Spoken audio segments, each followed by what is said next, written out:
Hi, I'm Valerie Englehart, and in this video, I am going to paint one of those classic red and white capped Amanita mushrooms. And I'm just going to do this loosely in watercolor, no sketch. And here we go. I've loaded up with cadmium red. And yeah, I'm just going to do this. Doesn't need to be perfect. Plus, it's a mushroom in nature. Nature is rarely perfect. Let's see. Now I want to be careful because in watercolor, white of the paper is where you should get your white tones, but you can always go in with gouache later. I'm not a watercolor purist, but I am going to try to just paint in my mushroom cap, leaving white gaps.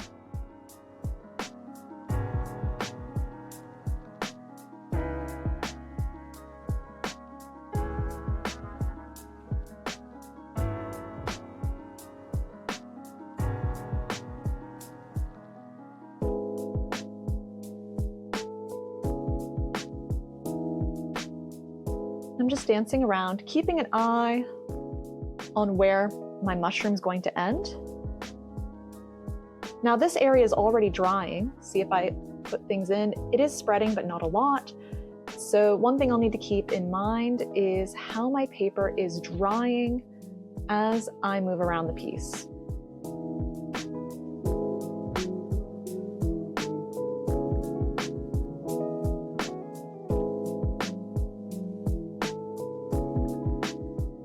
And if you wiggle the brush a little bit, you'll get more of an organic pattern.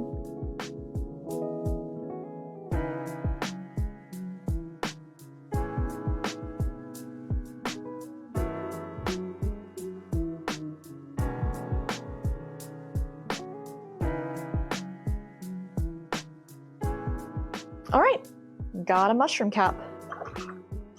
Now because it's wet, now is a great time if you want to maybe add a little warmth somewhere, maybe pop in some orange.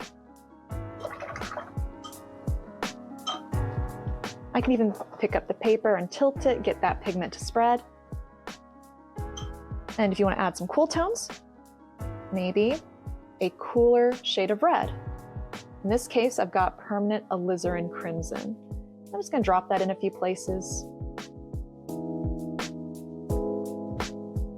just to make the red a little more interesting.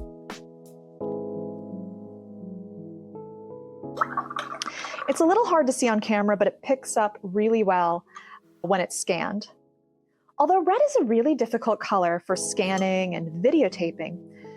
Same with if you ever watch the news, if someone's wearing red, it kind of I don't know, it's really it bleeds out like it's too strong.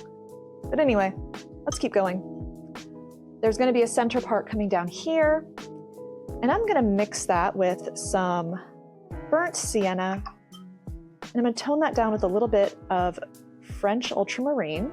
I'm going to bring that over here so you can see it better. It makes a brown. If I want to warm up the brown, add more burnt sienna. Here we go. And I'm okay with some of the red bleeding in, that's fine with me. This is just meant to be a nice, loose, fun exercise. So this is already a nice dark brown. The stalk is actually white, but a white stalk on white paper, you're either going to have to tone that with a color or paint around it negatively. I'm not doing a negative painting right now, so that's why this is a little bit darker so that it actually shows up. But I want to create shadow. This part would be under the mushroom cap so it's darker. Now I've just got a clean brush, just water, and I'm just going to drag that down. And that way you get a difference in tone.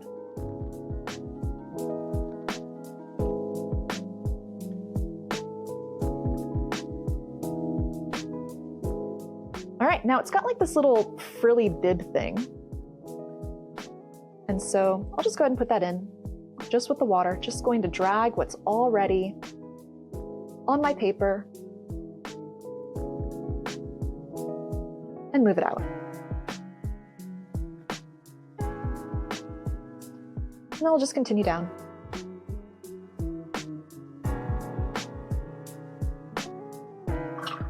it is so pale that you can't really see it. So I'm going to go in and just drop some more paint in on the side, so you can actually see what's going on. There we go. I don't want this mushroom to just be sitting in space, so I'm going to take that brown that I made, but I'm going to make it a little more intense, so more pigment, and I think I'm going to make it cooler. Oops, look at that. I mixed too vigorously. So grab a paper towel, dry paper towel, I'm just going to dot that, and dot that out of my well. I don't want that blue in my yellow. So yeah, back to this. That brown's looking a little too blue. Grab more of the burnt sienna. Still really cool, but usually mushrooms grow where it's like kind of dark and moist anyway, so a dark color and cool color works for me. And I want there to be like some motion. So I'm just gonna dot my brush around. Just let it dance.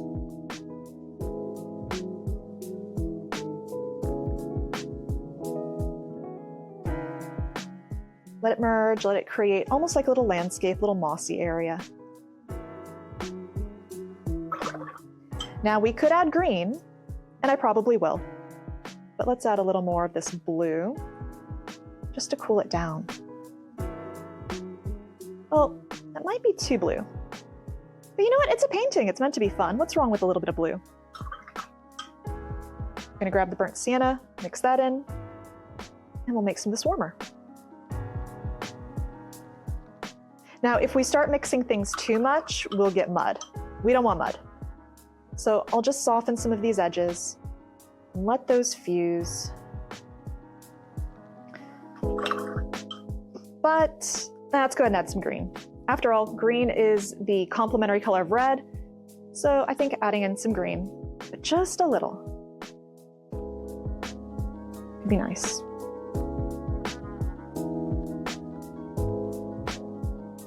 And I'll even flick my brush, create some grasses, like little grassy textures.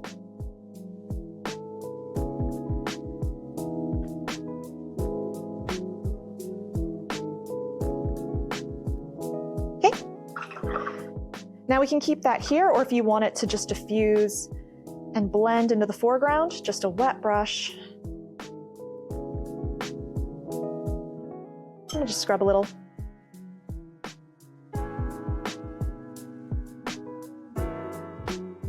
And that way it just softly becomes nothing.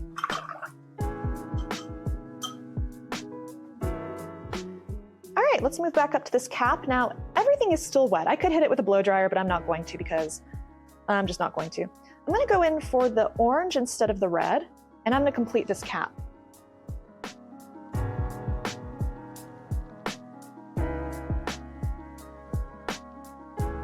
And I'm just gonna complete that oval shape. But because the cap goes behind the stalk, I'm not gonna paint like that. I'm gonna have it stop right at the stalk. Okay, great.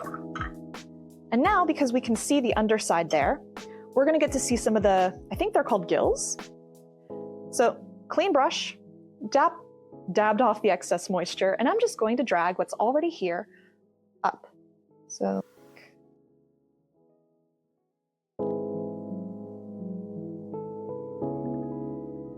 Paint is already dry, it might not move very much, but you can encourage it.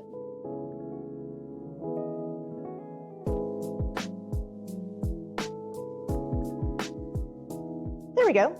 Here, I'll lift the paper. You can see, got some little gills forming.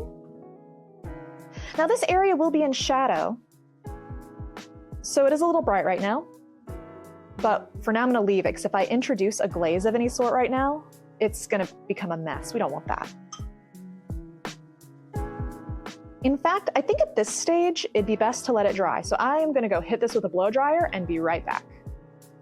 All right, first wash is dry. So let's just move from the top down. However, I do wanna leave some things to dry. So this is where thinking of things strategically can be nice. For example, I wanna have a little more shadow here and here.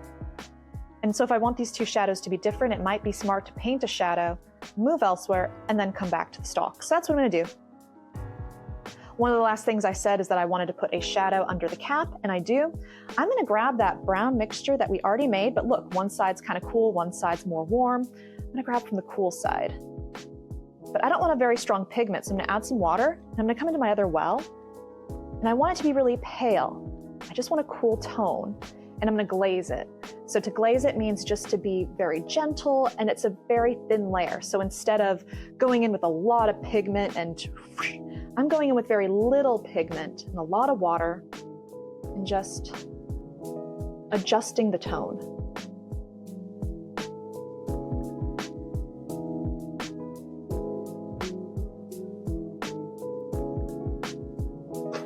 I'm going to dry off my brush and remove any of the excess pigment, water, so that it has a soft transition. And if you want, you can drop in a little stronger right there.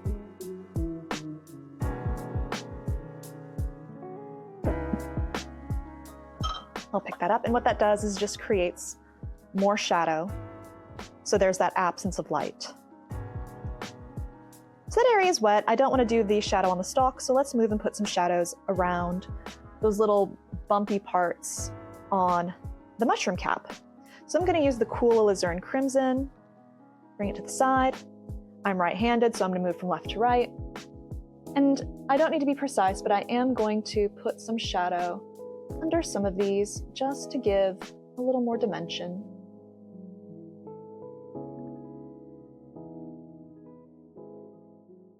And have all the shadows on the same side, so I'm imagining that the light is coming this way. So my shadow, if the light's coming from the left, make the shadow more to the right.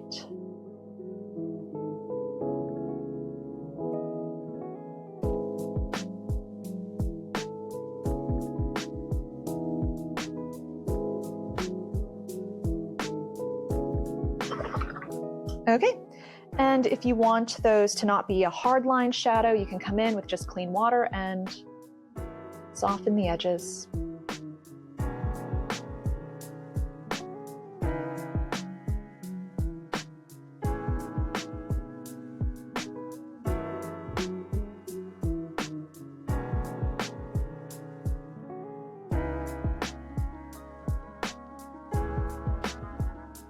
There we go.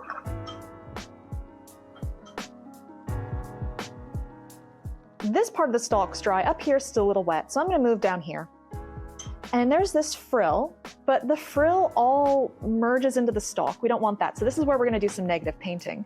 So I'm going to grab my brush. It's dry and clean. I don't want a lot of water because now I'm doing detail work, but I'm going to do all of this with just a size 8 brush. I'm going to grab some of that mixture, that neutral mixture we made of the burnt sienna and French ultramarine. And there's no line. We did this without a sketch, so I'm just going to pretend. I'm going to start it here. And it's okay to have a broken line. I like broken lines. I'm going to lift this. See, now we have difference between where these two things are in space. And because I want the light coming from this way, I'm also going to add some shadow down the side. I'm going to rinse my brush, tap it dry, and I'm just going to blend some of that out so it's not a hard line. Nice and soft. I'm going to do the same thing right here. I'm going to use a little bit of a warmer version of that neutral we mixed. And I'm just going to make a line to denote where that frilly bit starts and where the smoother stalk part starts. And blend that shadow. Now this particular paper lifts really well, so keep that in mind if you want to use this paper. That can be a great thing if you want to lift color, or it could be a not so great thing if you don't.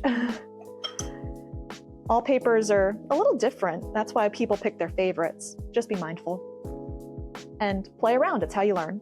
I'm going to grab more of that mixture, and this is cooler because I'm under the mushroom cap. Painting in the shadow. and just lightly blend it. There we go.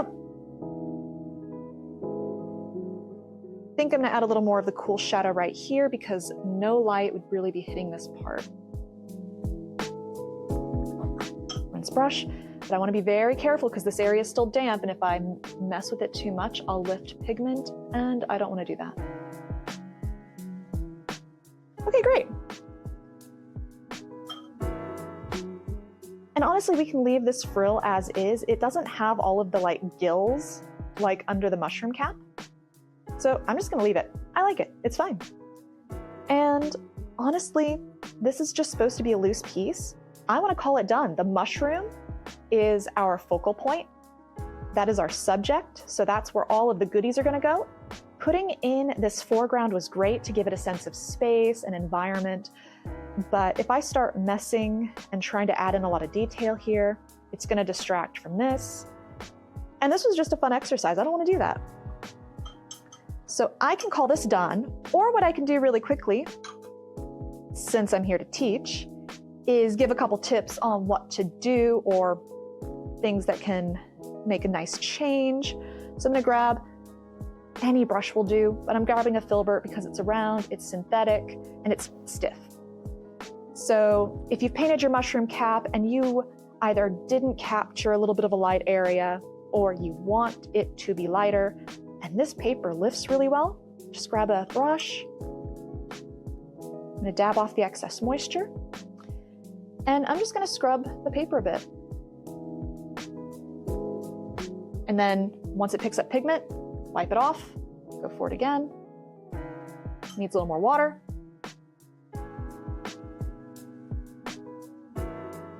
I'm gonna grab my paper towel, press and lift, press and lift.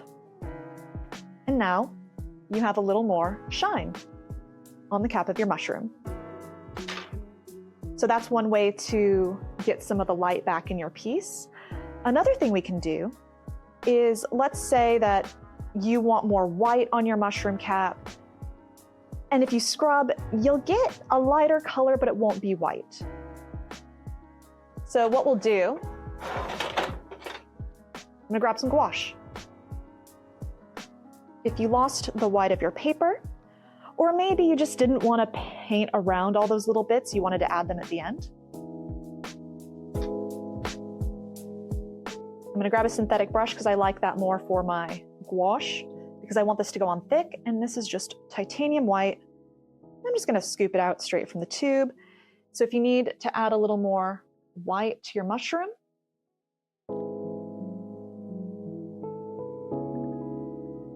just use gouache. And there, I've added some more white. Now, gouache is a water media, or medium. It reactivates with water. So because that area is wet, going in and painting that shadow right now wouldn't be the best idea, but I'm on a time crunch. So I've put the white in, go grab that alizarin crimson, and just paint the shadow around it. And there, so there are a couple extra tips for painting your Amanita mushroom. So I hope you enjoyed doing this with me. If you liked this video, press that like button so I know to make more like it. And if you have any suggestions for what you want to learn how to paint, let me know in the comments below. Anyway, thanks so much for joining me today. I'll see you next time. Bye.